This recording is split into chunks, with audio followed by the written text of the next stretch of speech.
The first Noel, the angel did say, was to certain poor shepherds in fields as they lay, in fields where they lay keeping their sheep on a cold winter's night that was so deep. Noel, Noel, Noel, Noel, born is the King of Israel.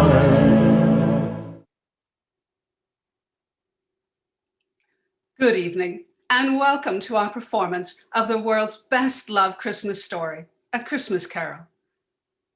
When Charles Dickens presented this little story to the world about 100 years ago, he found an instant response in the hearts of people everywhere who saw in it their favorite fictional chronicle of what Christmas is and what Christmas means to all the simple people of the earth. From the day of its first printing, families have been innumerable in which the tradition has remained unbroken that the reading of A Christmas Carol was an item indispensable to the proper observance of the most important of days. So, especially in times like these, where we may feel more distant and unconnected than ever, it is all too important to uphold our traditions, remember the true meaning of Christmas, and spread good cheer.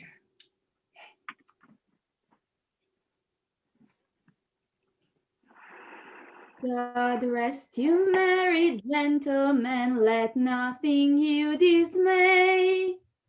Remember Christ our Savior was born on Christmas Day. To save us all from Satan's power when we were gone astray. Oh, tidings of comfort and joy, comfort and joy.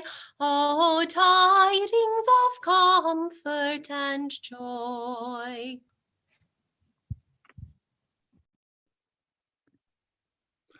Marley was dead, to begin with. There's no doubt whatsoever about that. The register of his burial was signed by the clergyman, clerk, the undertaker, and the chief mourner. Boy, Scrooge signed it, and Scrooge's name was good upon change for anything he chose to put his hand to. Old Marley was as dead as a doornail. Scrooge knew he was dead. Well, of course he did. Scrooge and Marley were partners for I don't know how many years. But he was a tight-fisted hand at the grindstone, was Scrooge. A squeezing, wrenching, grasping, scraping, clutching, covetous old sinner. And once upon a time, of all the good days in the year, on Christmas Eve, old Scrooge sat busy in his counting house, a grim, cheerless place if ever there was one. The door of Scrooge's counting house was open, that he might keep his eye upon his clerk, Bob Cratchit, who in a cold and dismal little cell beyond worked at his ledgers. 19, 20, 21, 22, God rest ye merry gentlemen, let nothing you dismay. 23, 26, 29, 9, carry 2, Christmas Day. And 17, 13, 17, 7. Yes, Mr. Scrooge? Stop that infernal caterwauling! Yes, sir. 9, 15, 17. Singing their idiotic Christmas carols at my very door. Hello, sir. We're hoping to share some Christmas cheer today. We would like to sing. No. Go on. Get away from my door. But Go somewhere else and bellow your blasted carols, or I'll give you. But why, sir? It's an old custom at Christmas time, you know. Yes, and I don't want any of your old customs. Take your fellow fools and go away. Oh, Christmas, bleh. Right, sir. Merry Christmas anyway, sir. Now, you get that letter from Higgins and Blackthorne, Patchett, and I want you to finish posting this ledger. And after that, you can pop over to Parthergill's and tell Ephraim Parthergill you've come after the 17 shillings and sixpence he's owed me since Michaelmas. And tell him I shall have a constable over there if he doesn't pay up at once. Mr. Pardigle's wife has been ill, sir. Oh, what do I care about his wife? I want my 17 and 6. I just thought it being Christmas, sir. Oh, Christmas. Christmas. You mention that word to me once more, Bob Cratchit, and I'll... A Merry Christmas, Uncle! A Merry Christmas, Bob! Merry Christmas, Mr. Fred. God save you, Uncle. Humbug. Christmas? A humbug, Uncle. Now, I'm sure you don't mean that. I mean just that. Exactly that. Merry Christmas. What right do you have to be merry? What reason have you? You're poor enough. Well, what right have you to be dismal about Christmas, Uncle? You're rich enough. Now, Uncle, don't be cross. Well, what else can I be when I live in such a world of fools? What's Christmas to you but a time for paying bills without money? Merry Christmas. A time for finding yourself a year older and not an hour richer. If I could work my will, every idiot who goes about with Merry Christmas on his lips would be boiled with his own pudding and buried with a stake of holly through his heart. He should. Uncle. Oh, now, nephew. Keep Christmas in your own way, and let me keep it in mine. Keep it? But you don't keep it, Uncle. Well, leave me alone, then. What do you want? Oh, a Christmas gift, I've no doubt. I came to wish you a Merry Christmas, Uncle. A Merry Christmas. Much good may Christmas do to you. Much good has it ever done you. There are many things from which I derive good by which I have not profited materially, I dare say, Uncle. Christmas among the rest, but I have always thought of Christmas time as a good time, a kind, forgiving, charitable, pleasant time, and therefore, Uncle, though it has never put a scrap of gold or silver in my pocket, I believe it has done me good and will do me good. And I say, God bless it. God bless Christmas. Hurrah! Let me hear another sound out of you there, Bob Cratchit, and you'll keep your Christmas by losing your situation. As to you, nephew, I wonder you don't go into Parliament. You talk enough nonsense. Oh, don't be angry, Uncle. I want nothing from you. I ask nothing of you. Why can't we be friends? Good afternoon. I'm sorry you feel that way. Well, I tried. A Merry Christmas to you, Uncle. Good afternoon. And a Happy New Year, too. Humbug. And a Merry Christmas to you, Bob. And the missus. And to Tiny Tim. Oh, thank you, Mr. Fred. The same to you, sir. Good day, sir. Good day, Bob.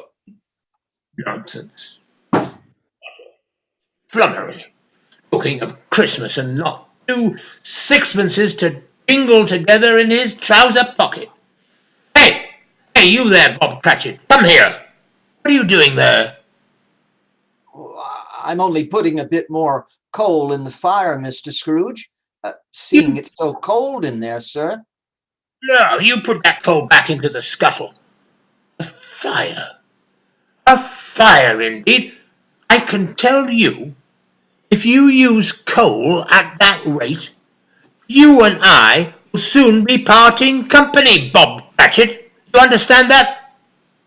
There's many a young feller'd like your situation, you know. I'm sorry, sir. My fingers were getting a little stiff with the cold. Well, then put on your mittens. There's someone at the door. Go on, see who it is. Yes, sir.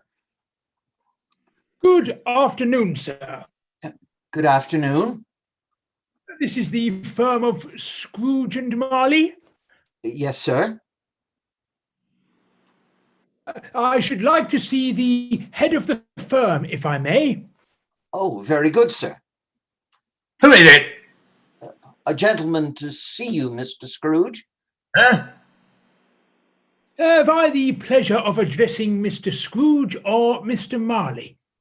Marley's been dead these 7 years. Tonight. I'm Scrooge.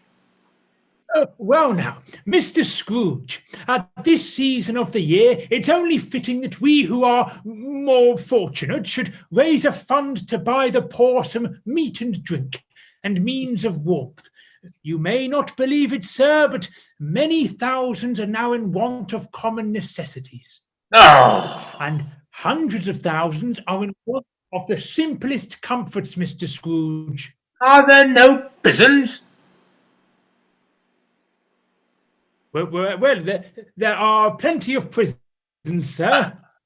And the workhouses? They're still in operation, I trust? I wish they could say they are not, but they are, sir.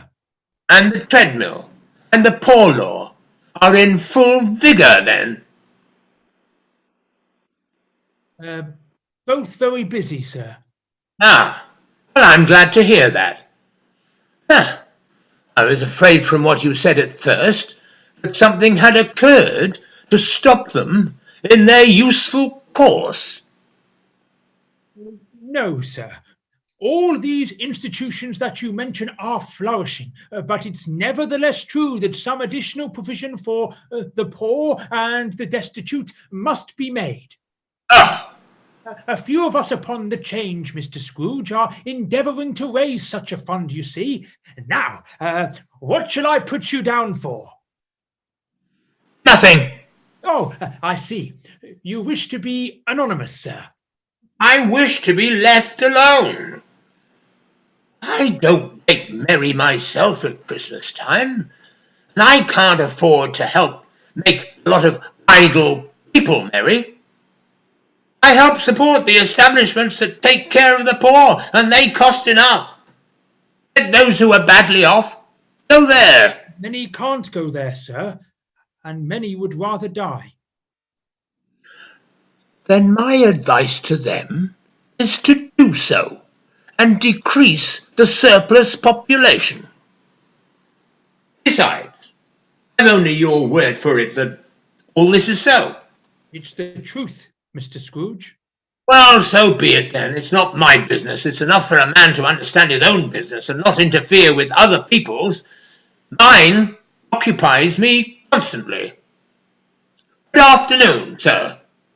I quite understand, Mr. Scrooge. Good afternoon. Cratchit, show this gentleman out. Yes, sir. This way, sir, please. Sir, I couldn't help overhearing. I should like to contribute twopence. Cratchit! Yes, sir. It isn't much, but it's all I can afford. But there are others in worse situation than I. You are a generous fellow. I wish I might say the same of your employer. Cratchit! Yes, sir. Good afternoon, sir. Good afternoon. Cratchit! and Merry Christmas. Merry Christmas. Yes, sir. Close the door. Yes, sir.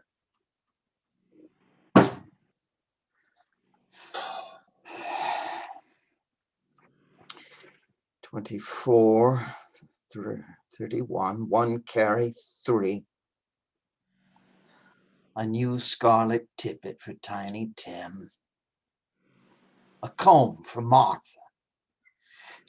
33, 3 and carry 3. A hair ribbon for Belinda. 4, 7, That's it. 12, 15. Yes, sir. Yes, sir. It's too late to have you go to Arthurgill's. He'll be closed up for Christmas, like all these other fools. We may as well close up the place now. Yes, sir.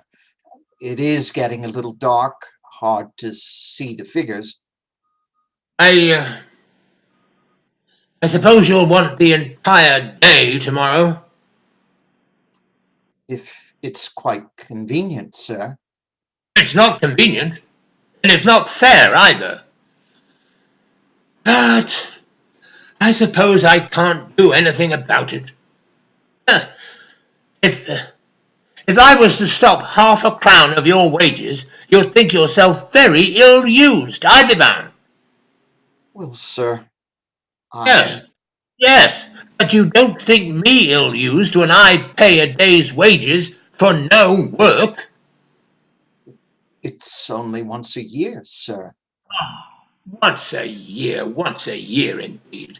A fine excuse for picking a man's pocket every 25th of December. Oh, but I suppose there's no good talking. You must have the whole day. I'll see that you're here all the earlier the next morning, you understand? Oh, I will, sir. I will indeed. Good night, sir, and Merry Christmas. Merry Christmas.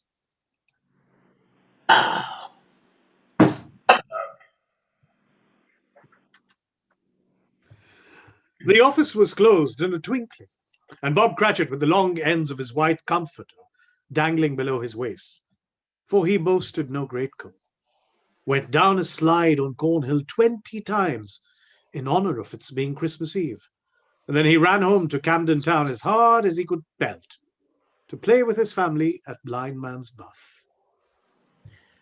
Scrooge, on the other hand, took his melancholy dinner in his usual melancholy tavern, having read all the newspapers and spent the rest of the evening with his banker's book, went to his dismal house. Darkness, you see, is cheap, and Scrooge liked it. The yard was so dark that even Scrooge, who knew its every stone, had to grope with his hands through the fog and the frost to find the door. And Scrooge walked through his rooms to see that all was right. Sitting room, bedroom, lumber room, all as they should be. Nobody under the table, nobody under the sofa, nobody under the bed, nobody in the closet. He locked himself in. He double-locked himself in. And then he took off his scarf, put on his nightshirt and his slippers and his nightcap, and he sat down before the fire to take his brew.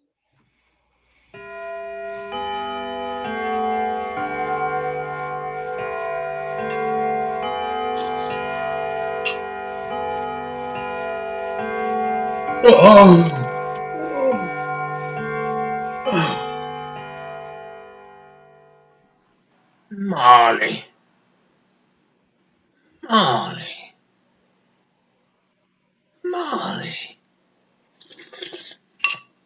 I could have sworn I saw old Marley on my way home. Oh, humbug. Marley's been dead these 7 years. Humbug, all humbug. What I need is a good night's... What's that? Someone's in the wine cellar. The door's locked. and double locked. Something's coming. Oh, something is coming. It's coming closer. Outside my door. God's head.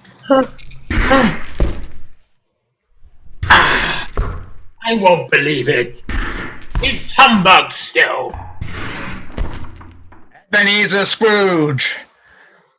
Ebenezer Scrooge! Marley! Oh, no! What do you want with me? I want much of you, Ebenezer.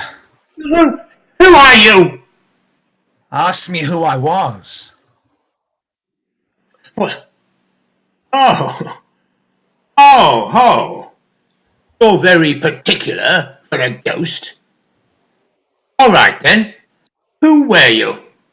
In life, I was your partner, Jacob Marley. Jacob Marley? But you're dead. You died 7 years ago. 7 years ago this very night. What's wrong, Ebenezer? Don't you believe me? I do not. You doubt your senses, Ebenezer. Yes. Because a little thing affects them. Slight disorder of the stomach makes them cheats.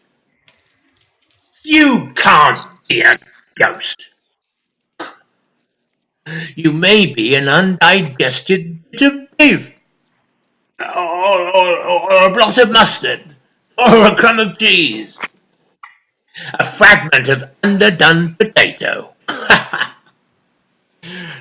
There may be more gravy than grave about you, whatever you are. Ah, humbug, I tell you, humbug.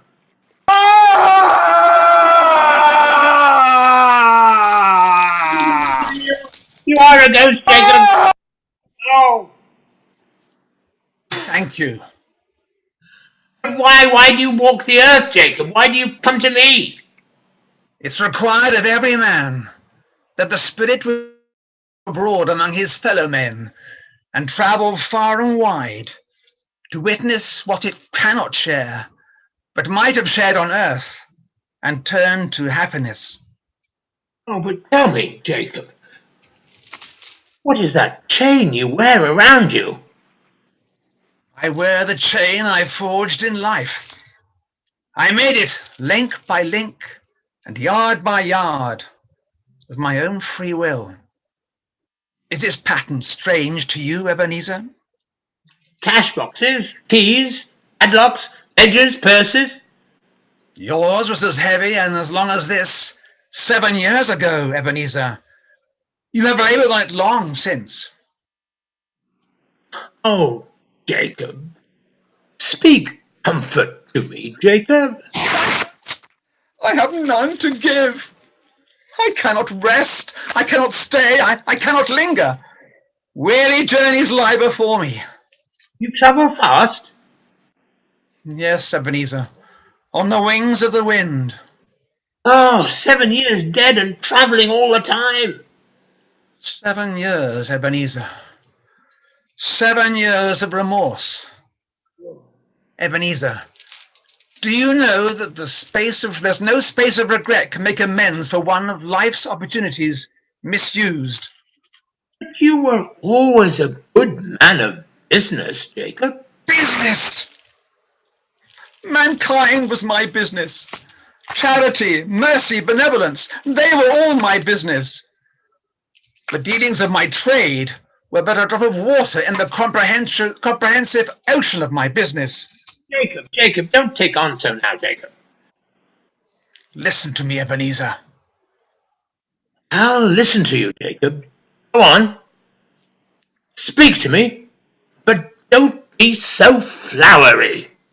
Ebenezer, I'm here to warn you that you have yet a chance of hope of escaping my fate. Do you hear that, Ebenezer? Yes, Jacob, yes. You always were a good friend to me, Jacob. Thanks, Jacob. But go on. How shall I escape? Oh, I'm afraid, Jacob. You will be haunted by 3 spirits. Is that the only chance and hope, Jacob? It is your only chance and hope. Well then, I think I'd rather not. Without their visits, you cannot hope to shun the path I tread. Expect the first tomorrow, when the bell tolls 1. Well, couldn't I take 'em all at once and have it over, Jacob? Ebenezer, look that for your own sake you remember what has passed between us. Remember, when the bell tolls 1, look for the first spirit.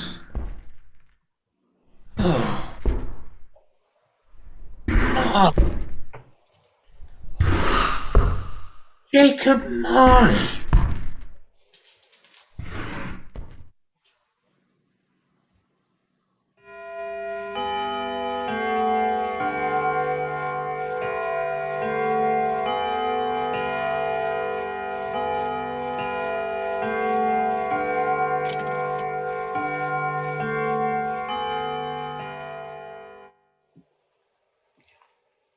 Scrooge awoke. He was lying on his bed. Suddenly, the curtains of his bed were drawn aside, and Scrooge found himself face to face with the unearthly visitor who drew them, as close to it as I am now to you. And I am standing in the spirit at your elbow. It was a strange figure, like a child, yet not so like a child as like an old woman. Its hair, which hung about its neck and down its back, was white as if with age, and yet the face had not a wrinkle in it, and the tenderest bloom on the skin. The arms were long and muscular, the hands the same, as if its hold were of uncommon strength. Ebenezer Scrooge! Ebenezer Scrooge! Oh, who's that? Ebenezer Scrooge, I have come for you. You? Are you the spirit, ma'am, whose coming was foretold? I am that spirit. Oh, well, what are you? I am the ghost of Christmas past. Long past? No, your past. But what do you want of me? What brings you here to haunt me? Your welfare, Ebenezer Scrooge. Rise, rise and walk with me. Oh, no, not out of the window. Why, I can't do that. I'll fall down. I'm not a spirit, I'm mortal. I'll fall. Oh, but bear a touch of my hand upon your heart, and you shall be upheld in more than this. Come and follow me. Oh, where are we? What's become of the city? Oh, and there. The snow upon the ground. Where are we? These are the shadows of the things that have been. You recognize this countryside? Oh, I know every inch of it. Every rock, every tree. And that bleak building over there? Ah, that building. I was a boy there. Yes, I went to school in that horrible place. Do you recognize that path? I could walk it blindfold. Strange you should have forgotten it so many years. Come, let us go closer. Look through the window, that cold, barren room. What do you see, Ebenezer Scrooge? I see a boy. A solitary child, neglected by his family, alone. Yes, I see. I know that boy. Oh.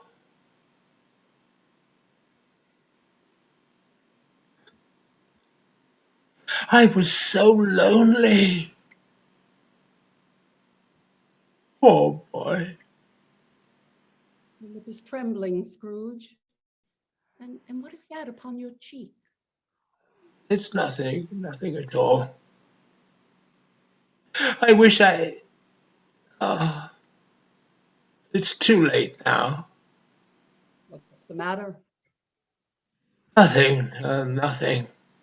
Waiths came to my door singing Christmas carols last night, and there was one like them among them, a poor, pale, thin little thing in a ragged coat. I should like to have given him something. That's all. Is that all? Come, come, Ebenezer Scrooge. Let us see another Christmas.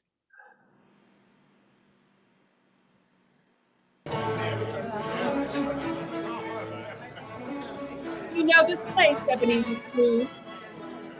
Know it? Know it? This is the counting house where I was apprenticed. It's my old master, bless his heart, old Fezziwig, my master, alive again, and hosting one of his Christmas parties. Pick your partners! Oh, listen to him. Come on, don't be shy. Corkscrew, thread the needle and back to your places. And there's Dick Wilkins, poor Dick. Here, here, here. Yes, and look, there's Mrs. Fezziwig herself, looking younger than any of them. And the tables, all loaded with roasts and cider and mince pies and beer. Oh, what a jolly time we used to have. Oh, that carefree young man with the light heart and the gay smile? Do you recognize him? Yes, yes, yes. Merciful heaven, how happy I was then. Small matter for old Fezziwig to make those silly folks so full of joy. Small matter, small matter. Isn't it? He has spent only a few pounds of your mortal money. Is that so much that he deserves praise? Well, it's not that. It's not that, Spirit. Old Fezziwig had the power to make us happy or unhappy, to make our service light or heavy. His power lies in the words and looks and things so tiny that it's impossible to count them up. The happiness he gives is quite as great as if it cost What's the matter? Oh, nothing at all, Spirit. Something, I think. No. Speak. Well, only it's just that I should like to be able to say a word or two to my clerk, Bob Cratchit. That's all. My time grows old and it grows short, and we have yet another journey to make. Where now? Come.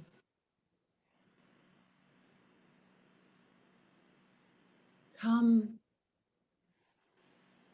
This is our last visit to the past, Ebenezer.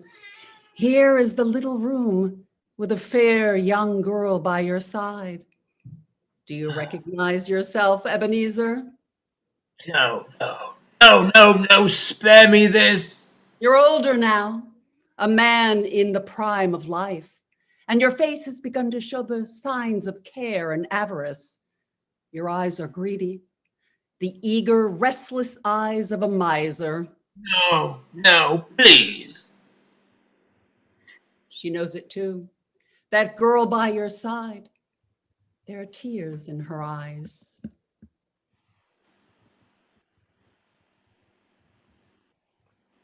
It matters little to you. I know that. Very little. Have I changed toward you? When we were engaged, we were both poor. Was it better then? Better to be poor? Better at least to be happy. You've changed. You were another man then.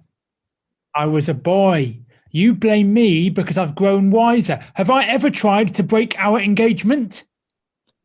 In words, no, never. In what then?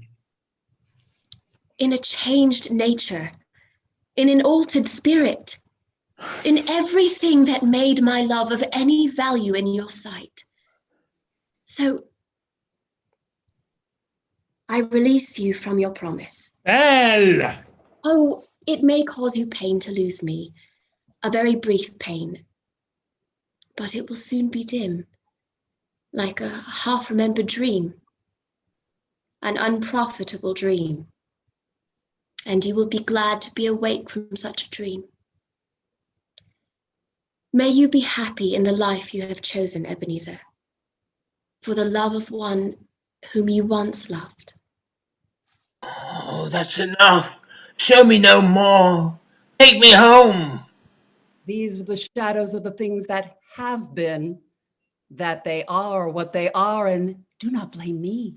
No, no more, no more. Oh, one shadow more. Come, come. Do you see this man, Ebenezer Scrooge? This man might have been you, and the woman besides him, your wife. And that girl might have been your daughter, Ebenezer Scrooge. She might have called you father. She might have been a springtime in the haggard winter of your life. Spirit, let me go. Listen. Show me no more. No, listen now while they speak, Ebenezer. Belle, I saw an old friend of yours today. Who was it? Guess. Well, how can I? Oh, Mr. Scrooge. Mr. Scrooge it was. I passed his office window. It wasn't shuttered, and there was a candle inside, so I couldn't help seeing him. His partner Marley lies at the point of death, I hear. And there Scrooge sat, all alone. Quite alone in the world, I do believe. Oh, Spirit, Spirit, I can't bear any more. Leave me, haunt me no more. Take me back, take me back. Spirit, take me back. Take me back.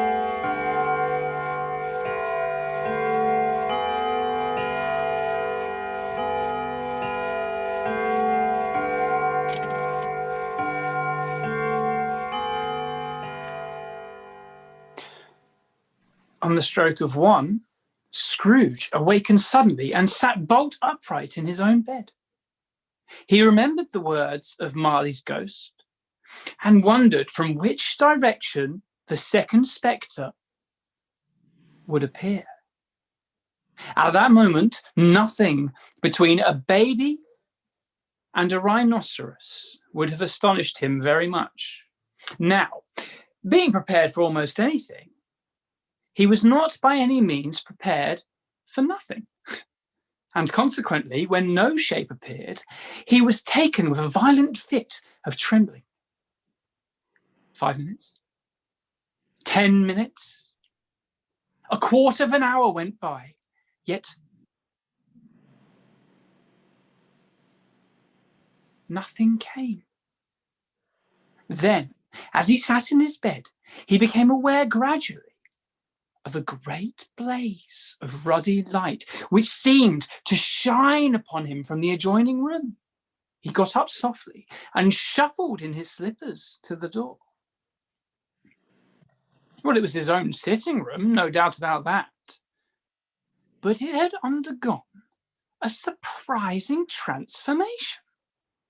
The walls and ceiling was so hung with living green that it looked like a perfect grove, from every part of which bright, gleaming berries glistened, and such a mighty blaze went roaring up the chimney as had never been known in Scrooge's time, or for many and many winter season gone.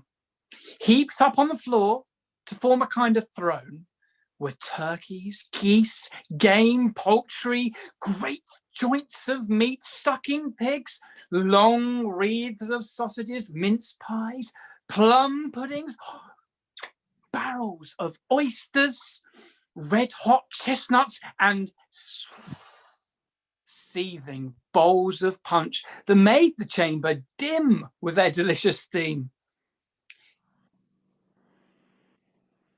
In easy state upon this couch, there sat a jolly giant, glorious to see, who bore a glowing torch, in shape not unlike Plenty's horn, and held it up high up to shed its light on Scrooge as he came peeping round the door.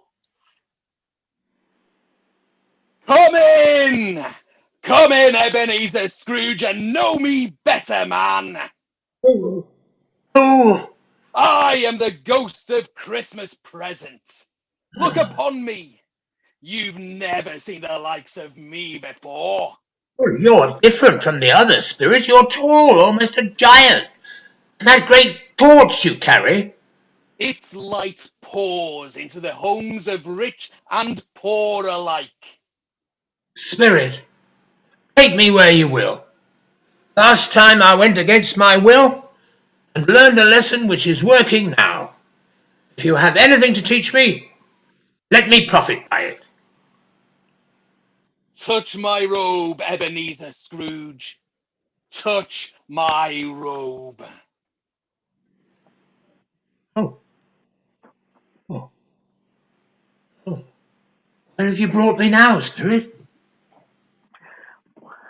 A humble dwelling in a humble street. It's humble enough. Yet there is happiness there. Who are these people? Who's that woman? And the children? These are the family of your clerk, Bob Cratchit. His wife, dressed in a twice-turned gown but brave in ribbons, laying the table for their Christmas dinner. And there, assisting her, is her daughter Belinda. And the young man with a fork in the stuffing, that's Master Peter Cratchit. And the two little Cratchits. Listen, Scrooge.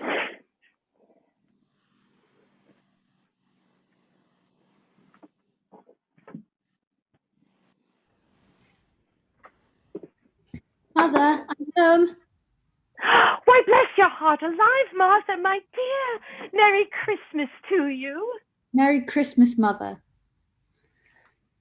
Merry Christmas. How late you are, my dear.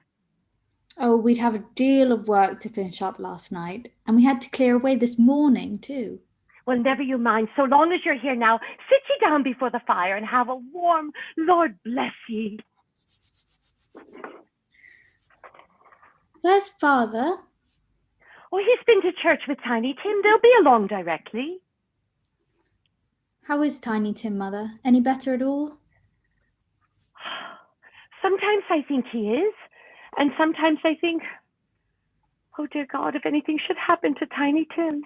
Mother, you mustn't even think of such a thing. They are. There's Tiny Tim.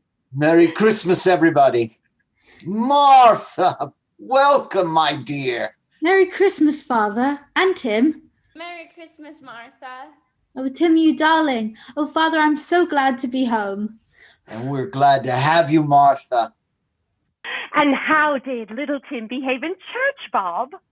Oh, good as gold, and better. I like church, Mother. Oh, they sang the nicest songs. I hope people saw me there. Saw you there? And why, Tim? Well, don't you see? Because I'm lame. And if they saw my crutch, it might be pleasant for them to remember on Christmas who it was made lame beggars walk and blind men see. Oh, bless you, my son. Are we ready to eat, Mother? Come on, let's eat. Yes, Children, we're all ready. Come, take your places now. And Bob, wait your turn. There's plenty. Stuffing and dressing and plum pudding for all of you. Martha, you take care of Tiny Tim. Yes, Mother. You see that he eats plenty. He must get tall and well. Now, sit down, everyone. Now, my dears, shall we say grace? For what we are about to receive, may the Lord make us... Tim will live. I see a vacant seat in the poor chimney corner, and a crutch without an owner, carefully preserved. Oh, no,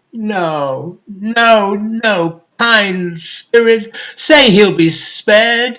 Say he'll live. If these shadows remain unaltered by the future Ebenezer, the child will die. Amen. Amen. Amen. And now, my dears, with such a dinner, a toast. A Merry Christmas to us all, and God bless us. Amen. God bless us, everyone.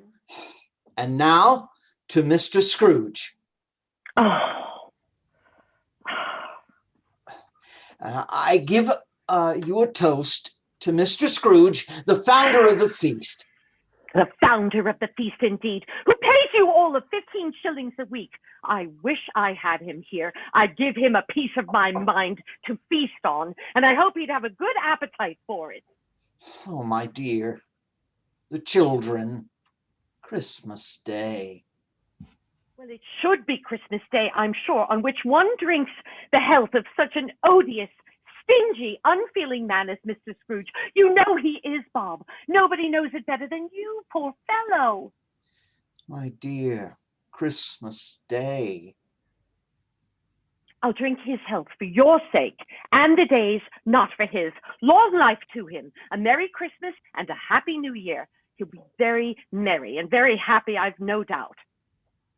I say, God bless him too, Mother, and everyone.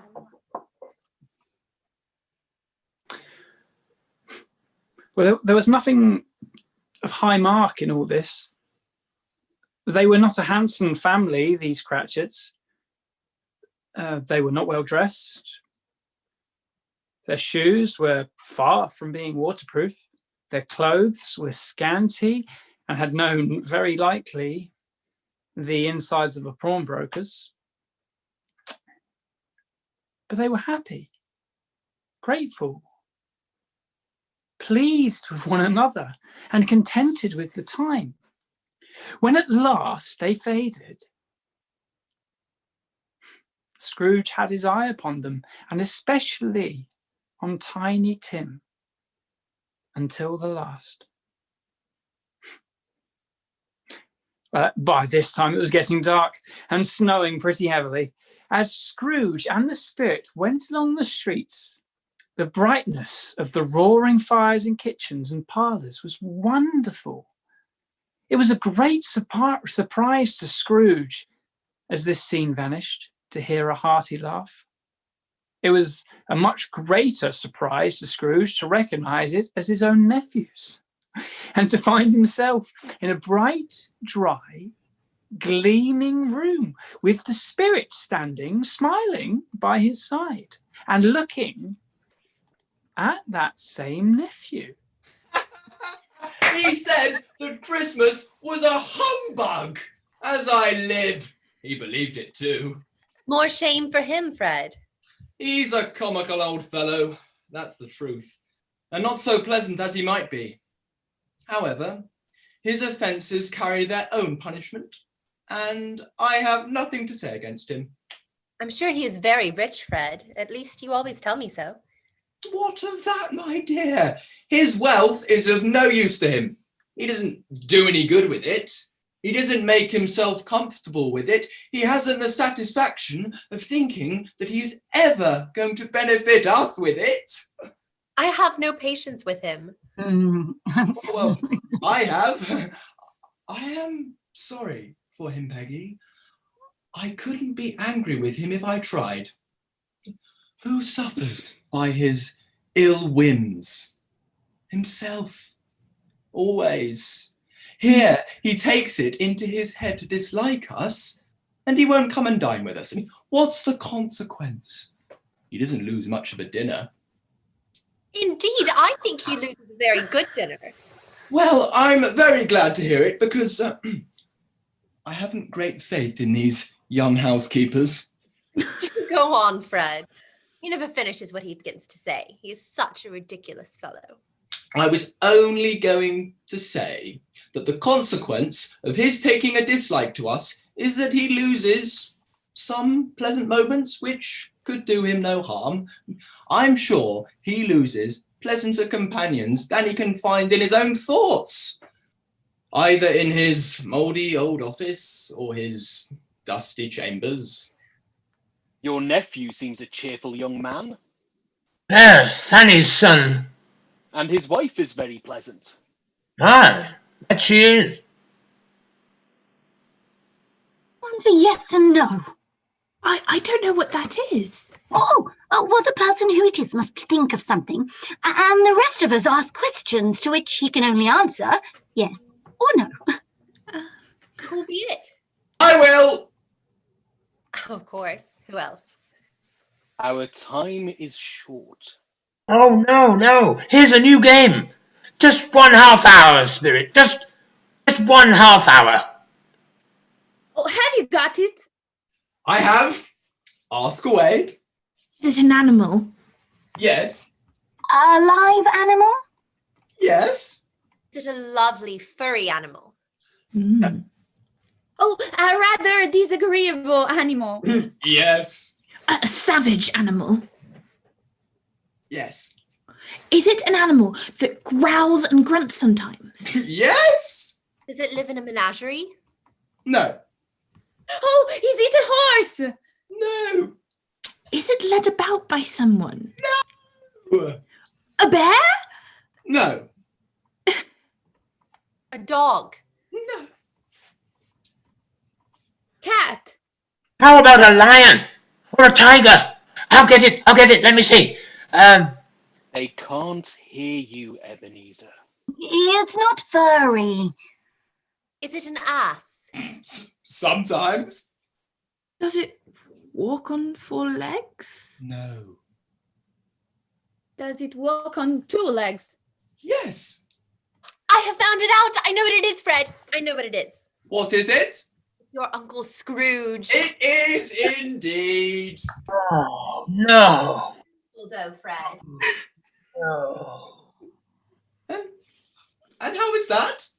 You answered no to whether it was a bear. Well, he has given us plenty of merriment, I'm sure. And it would be ungrateful not to drink to his health. Here is a glass of mulled wine or champagne ready to our hand at the moment. And I say, Uncle Scrooge. Uncle Scrooge? Uncle Scrooge? A Merry Christmas and a Happy New Year to the old man, whatever he is. He wouldn't take it from me, but may he have it, nevertheless. Uncle Scrooge. Uncle Scrooge. Oh, many calls Scrooge made that night with the ghost of Christmas present. Down among the miners they went who labour in the bowels of the earth, and out to sea among the sailors at their watch, dark, ghostly figures in their several stations. Much they saw, and far they went, and many places they visited, but always with a happy end. The spirits stood beside sick beds, and they were cheerful. On foreign lands, and they were close at home. By poverty, and it was rich.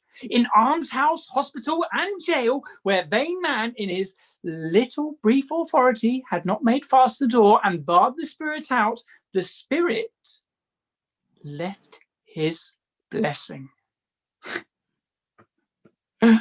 Oh, it was a long night. Well, if it was only a night. And it was strange, too, that while Scrooge remained unaltered in his outward form, well, the ghost grew older, clearly older.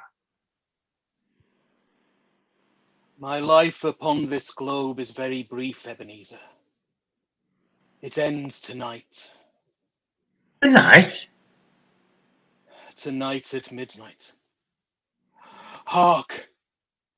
The hour has come. No, not yet, not yet. There are still more things I wish to learn.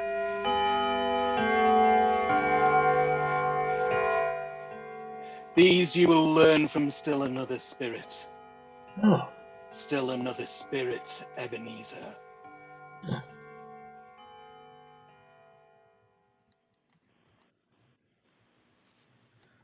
Scrooge looked about him for the ghost. It had vanished, and he found himself once more in his bed, in his dressing gown and his nightcap on his head.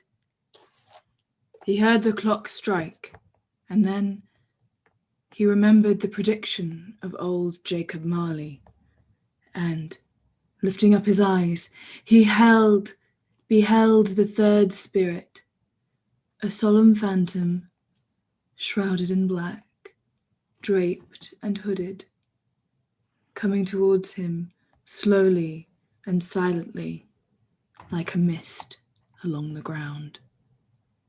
I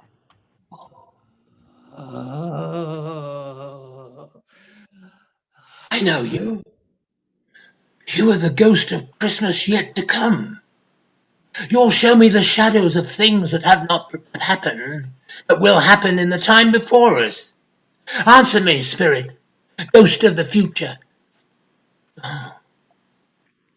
I fear you more than any spectre I've seen.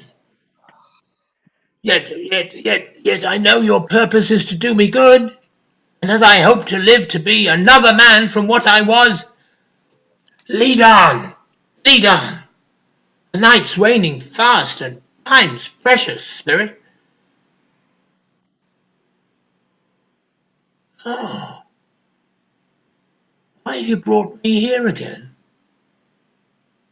Back to Bob Cratchit's home. It's not the same, is it? Why, it's so quiet. You're very quiet here.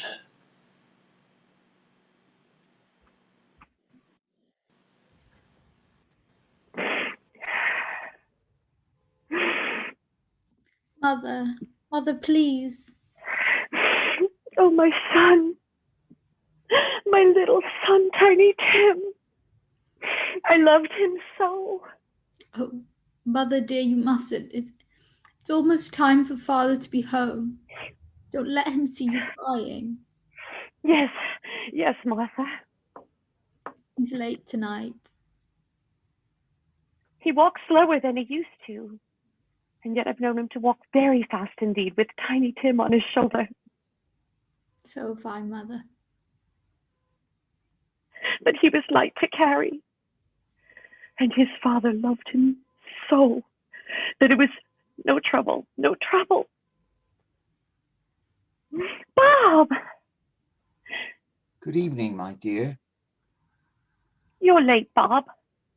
Yes, I'm sorry, my dear. I went to the churchyard today. I wish you could have gone with me. It would have done your heart good to see how sweet and green a place it is. But you'll see it often. I promised him. Yes, I promised Tiny Tim we'd walk there on a Sunday. Father dear. It's God's will, Bob. I'm trying to understand it, my dear. My son, my little son, Tiny Tim. And I loved him so. Oh, that's cruel. Cruel. Spirit, can't you give me one ray of hope that I might change all that. Tiny Tim may live. Oh, where are you taking me now? Here on a common street? Spirit, what is there for me to learn here? Who are those people? I don't know much about it. Either way, I only know he's dead. Oh, when did he die? Last night, I believe. Well, it's likely to be a very cheap funeral, for upon my life, I don't know anybody to go to it. I suppose we make up a party and volunteer. Oh, I don't mind going if a lunch is provided. Well, come to think of it, I'll bet I was his best friend. What? Well, we used to nod at each other when we met in the street.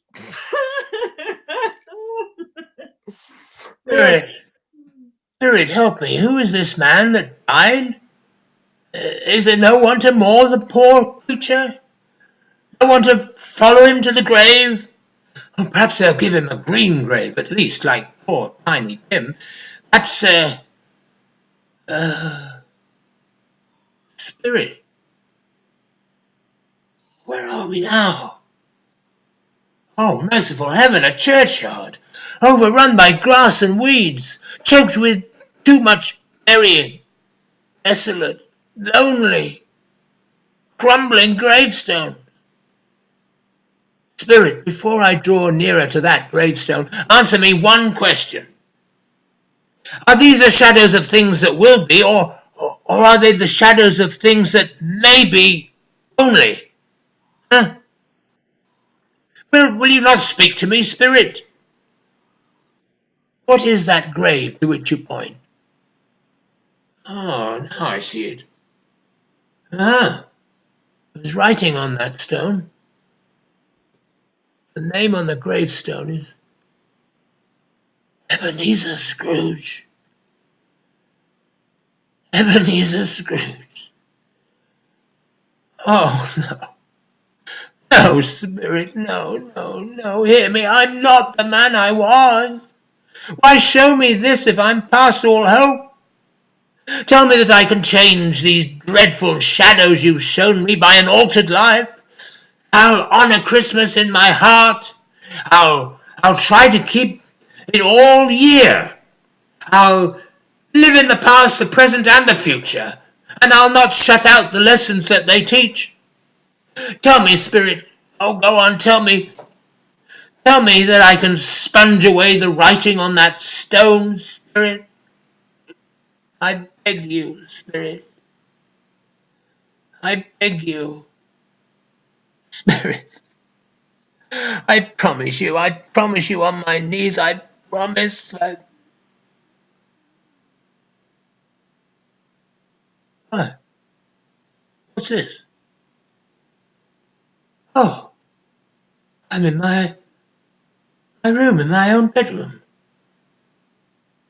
And the sun is shining. It's clear. It's bright. It's no fog. What a beautiful day. Oh, glorious, glorious. Hey, you.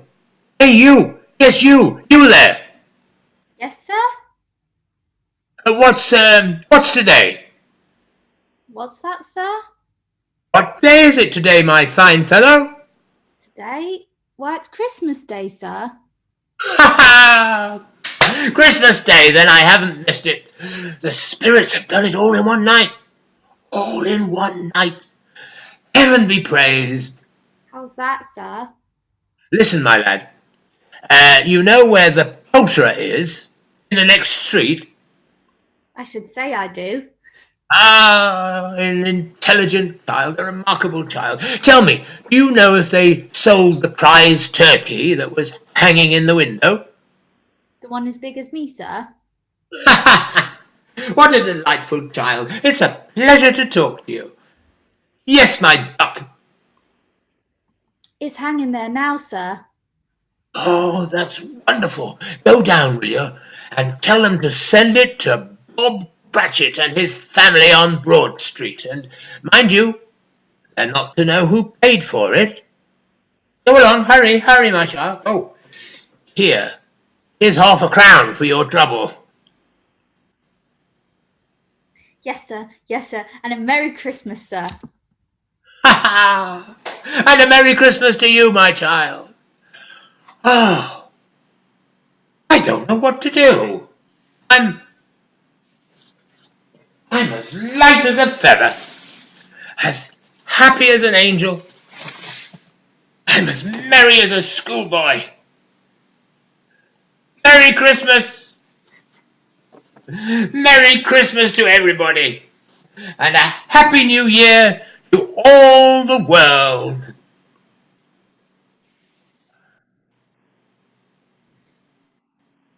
My dear sir, how do you do?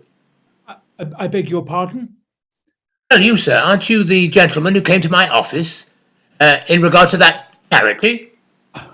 Why, yes, sir. Oh, a Merry Christmas to you. Yes, sir. And allow me to ask your pardon, sir. Will you have the goodness to accept... I prefer to whisper this. What? But Lord bless me. My dear Scrooge, are you serious? If you please. I'm not a farthing less. A great many back payments are included in it, I assure you. Ha ha! Will you do me that favour?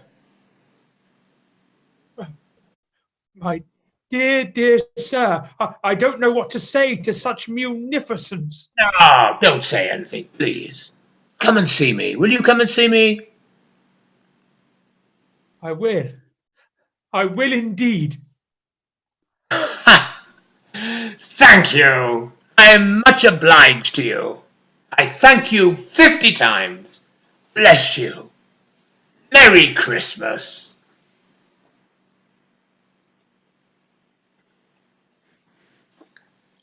Next morning, Scrooge was early at his office. He went early for a reason. If he could only be there first to catch Bob Cratchit coming late. Oh, that was a thing he'd set his heart upon. Oh, and he did it. Yes, he did. The clock struck 9. No Bob. 1/4 past.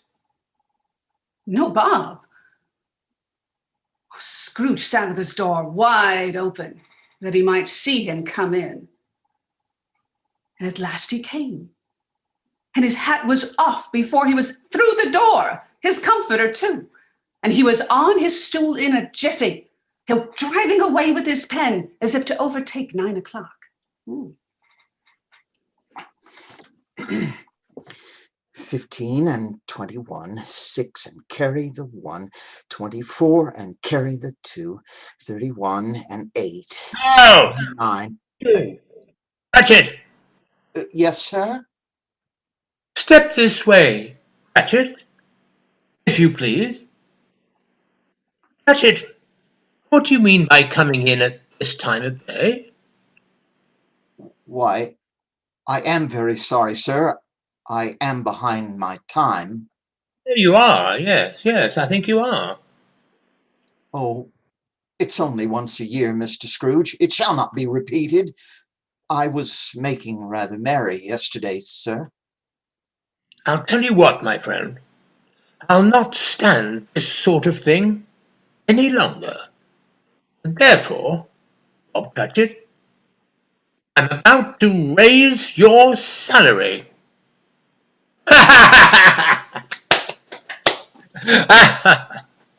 Mr. Scrooge? Are you quite yourself, sir? No, thank heaven I'm not quite myself. Merry Christmas, Bob. Merry Christmas, my good fellow. a merrier Christmas than I've given you in many a year.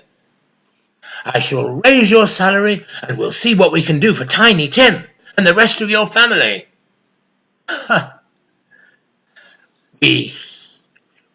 We'll discuss this very afternoon over a Christmas bowl of smoking bishop. Now make up the fire, Bob. Make it up and buy another coal scuttle before you dot another eye, Bob Cratchit. God rest you, merry gentlemen. Let nothing you dismay. Merry Christmas, Mr. Scrooge. Merry Christmas, Bob. Oh, and Bob, call me Ebenezer. And Merry Christmas to all the world. Oh, and Scrooge was better than his word. He did it all and infinitely more. To Tiny Tim, who did not die, he was a second father. He became as good a friend, as good a master, and as good a man as the good old city knew, or any other good old city, town, or borough in the good old world. Some people laughed to see the alteration in him, but he let them laugh, and little heeded them. His own heart laughed, and that was quite enough for him. He had no further intercourse with spirits, but lived upon the total abstinence principle ever afterwards. And it was always said of him that he knew how to keep Christmas well, if any man alive possessed that knowledge. And may that truly be said of us, of all of us. And so, as Tiny Tim observed, God bless us, everyone.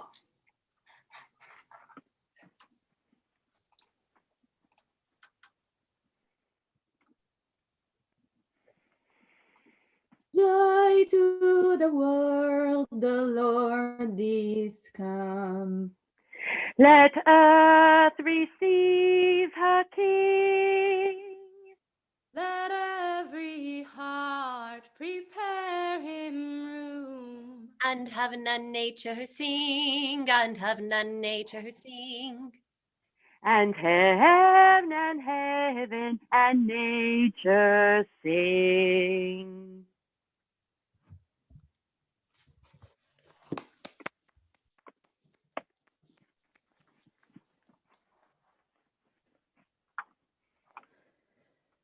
Hello, everyone, and thank you so much for joining us for tonight's performance. It's been our pleasure to bring you this play live from 5 different countries and share a holiday tradition with a truly global cast. It's my pleasure to introduce the cast now to you.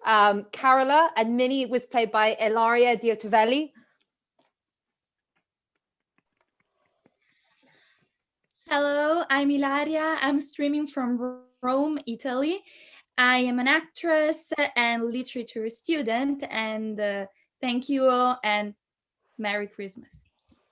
Young Scrooge and Gentleman was played by Patrick Ashe. Hello, everyone. I'm Patrick. I am streaming from Maidenhead in the UK, and it's a pleasure to be here. Merry Christmas. Belle's husband was played by Brandon Dodsworth. Hello, everyone. My name is Brandon. I'm an actor based in London and Nottinghamshire. Thank you so much for watching, and Merry Christmas. Belle was played by Sophia Priolo. Hi everyone, I'm an actor, movement director and choreographer based in London. Merry Christmas. Mrs. Fezziwig was played by Olga Bladovsky. Hello, I'm Olga, streaming from Moscow, Russia. I'm an actor and voiceover artist, and I'm happy to be here with you. Merry Christmas, everyone. Our narrator and presenter was played by Marsha French. Hello, I'm Marsha French. I'm an actor and voiceover artist from Los Angeles, California. And I just want to wish everyone a Merry Christmas, especially my kids and family. Narrator and Mr. Fezziwig was played by Deesh Marwala. Hi, my name is Dish. I'm an actor and director based in London and in India. Narrator and Susie was played by Zoe Land.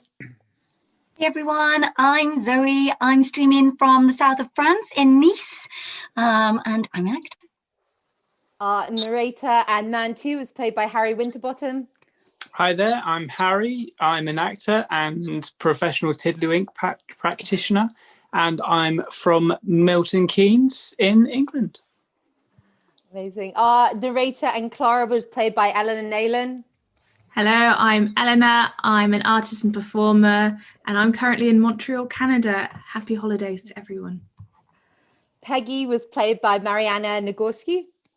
Hello, I'm streaming from my hometown of Houston, Texas, and I'm a student at Drama Studio London. Fred was played by Henry Silk. Hello, my name's Henry Silk. I'm based in Birmingham and Surrey, and I'm a graduate. Marley was played by David Wilson. I'm David from the Cotswolds in England, and a former teacher, and I've thoroughly enjoyed performing tonight with this. Show us your face. I can't. I've been cut off by the producer.